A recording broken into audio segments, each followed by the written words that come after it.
Hey guys, what's up and welcome back to my channel. I first want to apologize for not uploading a video in the past 2 weeks, but as you guys know, I recently had a baby and it's been an adjustment. We are just trying to get used to being parents, and honestly there is no schedule right now. She is a newborn, so we are feeding on demand, and just whenever she's awake we snuggle with her, and whenever she's asleep, we either sleep or try to get a few things done around the house, but mostly sleep because I am very, very sleep deprived. But yeah, today I actually wanted to share with you guys my birth story because I recently wanted to do, not recently, but I wanted to do a labor blog, but that didn't happen. One, because everything happened so fast, and also because my hospital didn't actually allow me to record while I was in labor, so it really didn't make sense for me to try and do a labor blog if I couldn't record the labor. So I thought then might as well do a birth story and kind of share with you guys my experience as a first-time mom and how everything went down. So let's get into it. First of all, my baby was born May 27th at 6:56 p.m. She was born 8 pounds and 7 ounces and 20 inches long. And before I get started, if you guys see me looking down here, it's because I have the baby monitor down here and I'm just keeping an eye on her that she doesn't wake up. And of course, me being a first-time mom, I freak out at any little coos that she does, and I want to make sure that she's okay. But like I was saying, she was born on May 27th, and it all happened that same day. I woke up very early in the morning to pee for like the 3,000th time. And when I got up, I felt like a gush came out. Not huge, but strange. Like I wasn't sure what it was. So I head out to the bathroom, and when I pulled my underwear down, I was bleeding. So that definitely freaked me out. I didn't know what to think of it. Now that I'm aware, it was what's called bloody show, because I remember that my mucus plug came out like 3 days prior, and then you get the bloody show, and that's what happened. But that day I didn't know. I was freaking out, so I woke my husband up and he was like, "You want to go to the hospital or not?" So basically what I decided to do is wait it out a little bit to see if I stopped bleeding, because I wasn't feeling any pain or contractions or anything like that. And then around 8 a.m. or so, I started feeling contractions, but they were not painful, you guys. I could talk through them, I could breathe through them, I could walk, like it was fine. It was just a little bit uncomfortable. But what did scare me is that they were 2 to 5 minutes apart. And everybody was like, oh, if they're 2 to 5 minutes apart, you're in labor. So it was kind of confusing for me being a first-time mom and not knowing what to expect, because they were not painful, but they were close together and they were consistent. So I called the hospital and they told me to just come in and they would get me checked. And when they checked me, I was only 2 centimeters dilated. I hadn't like gotten dilated more, because that's how I was. Ooh, sorry guys. That's how I was on my appointment. So there wasn't any improvement, but they still kept me there for an hour to monitor me. Once an hour had passed, they did check me again, and I was still 2 centimeters dilated. So they decided to send me home.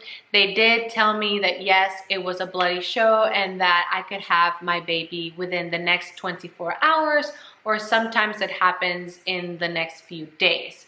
They encouraged me to go home, walk, and they also encouraged me to have sex if I was feeling up for it.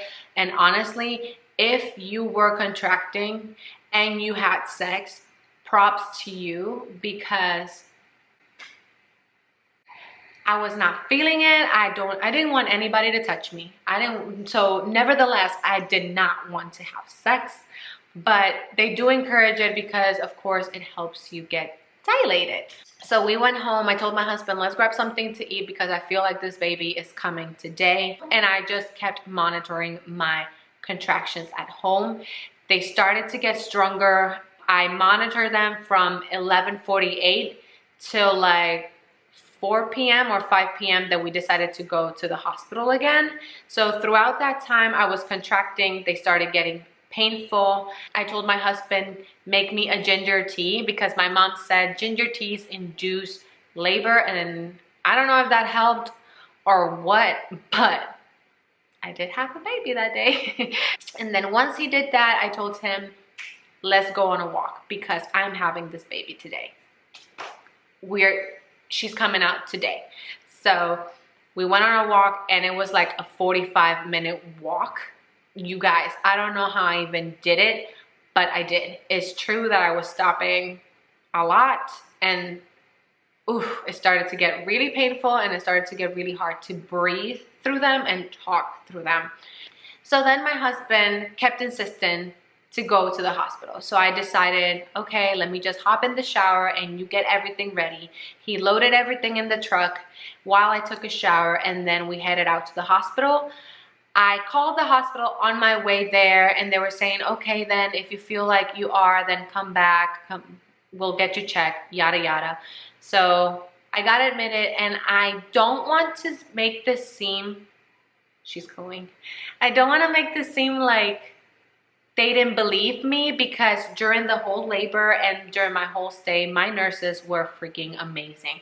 I'm so grateful that I had really nice nurses throughout my entire stay. They were so sweet, so informative. But I feel like when I came back a second time, they didn't take me seriously, which I get. You know, I'm a first-time mom.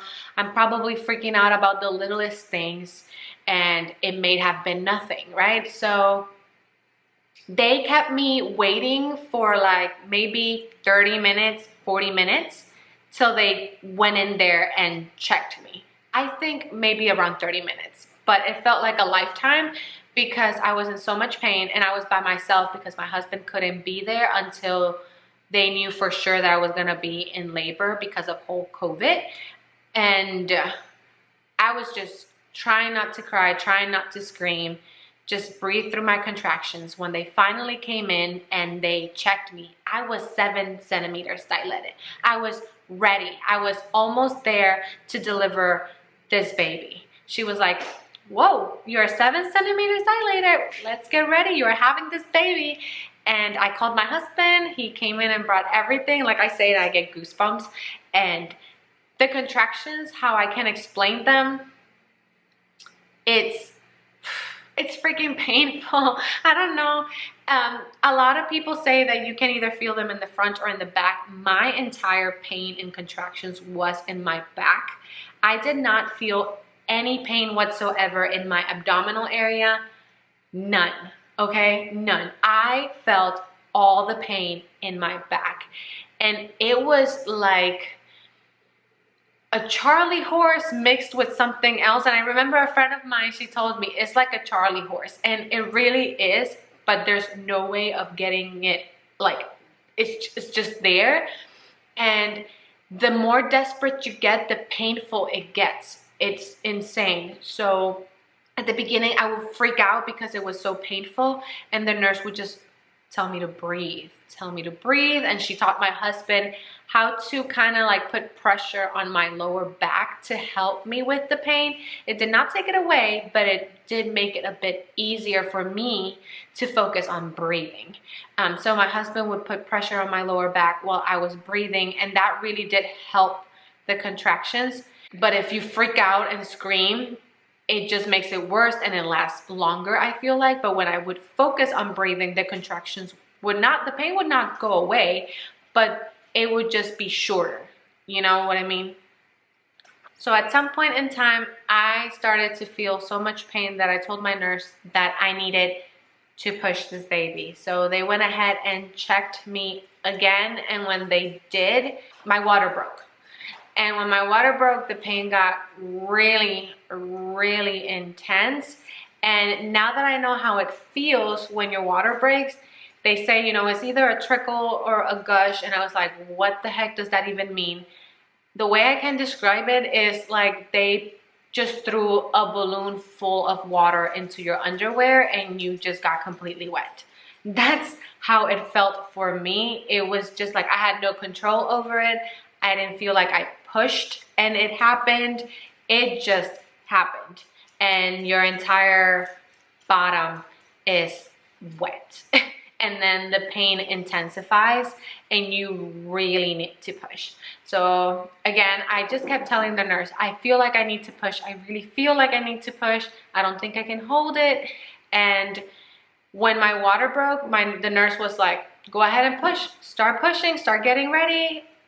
Let's go. I did get teary, I did cry a little bit, but I put myself together and I kept pushing. And my husband was like right next to me, just holding my hand and just being really sweet and telling me that he could see her and she's almost there, just keep pushing. The nurse was also very encouraging. Like, it was amazing. And honestly, the pushing, you don't feel relief until she is 100% out of your body. And it is crazy. It's like the pain is at 100 and then it goes to a 0 like that once she is out. Like, I didn't feel no relief when her head was out, nothing. I just felt relief when she was completely out of me. That's when I felt the relief. They said that I pushed for around 10 to 15 minutes. So they say that that's really good. I didn't really tear, but she did have to cut me a little bit, make a bit of an incision. She did tell me while I was pushing because Melena's head was out for too long and I think I was putting pressure on her neck. And although I was trying to push my best, I wasn't able to take her completely out. So she said that she was gonna make a bit of an incision to help me push her faster because she was being on, like, I was putting too much pressure, I guess, on her neck for too long and she wasn't gonna risk it. So of course I was like, you do whatever you have to do to take my baby out. And as soon as she made that little cut and I pushed, my daughter was out and she was on my chest. And that feeling when she's on your chest is insane. It's the most amazing thing. It's like the world stops and all you can focus on is that beautiful baby that's crying on top of you and you're like, oh my God, I created this baby. What the heck? Like, what in the world? And I would look at my husband like in awe, like, my God, that's our baby. That's the baby that was in me, like kicking and bothering me all these 9 months.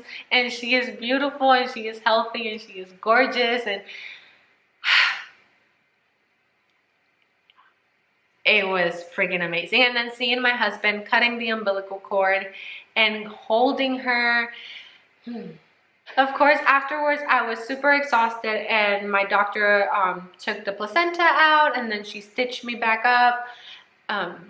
And then that was basically it. They got me kind of ready and situated and cleaned and taught me how to do this whole postpartum things, which I will be talking more about in future videos because I feel like that needs to be talked to, especially postpartum. Baby blues happen, like they happen, guys, and it was rough.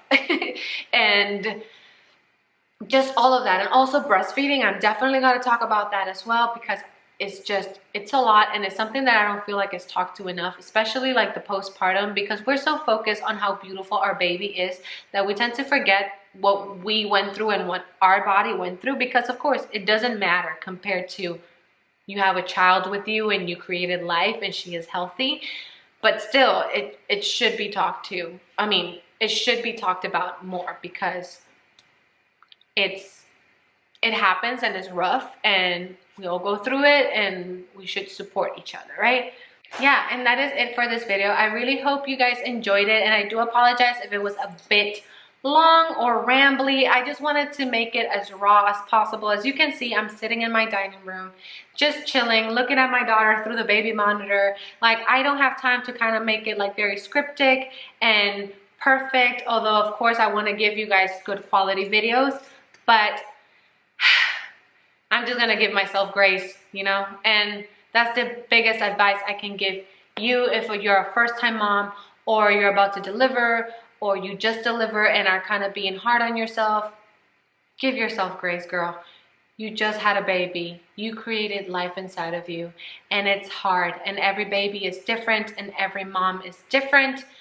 Every lifestyle is different. So just be proud of what you're doing because that's all you can do, right? Just do your best.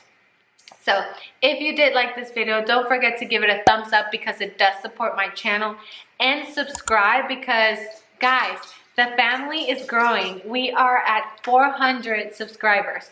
That may not sound like a lot for some people because compared to like how the YouTube world is, right? But from 0 to 400, good job, Kaysla. I'm proud of you. So yeah, stay tuned for more videos. I hope you guys enjoyed it. Like I said, bye, amores. Take care.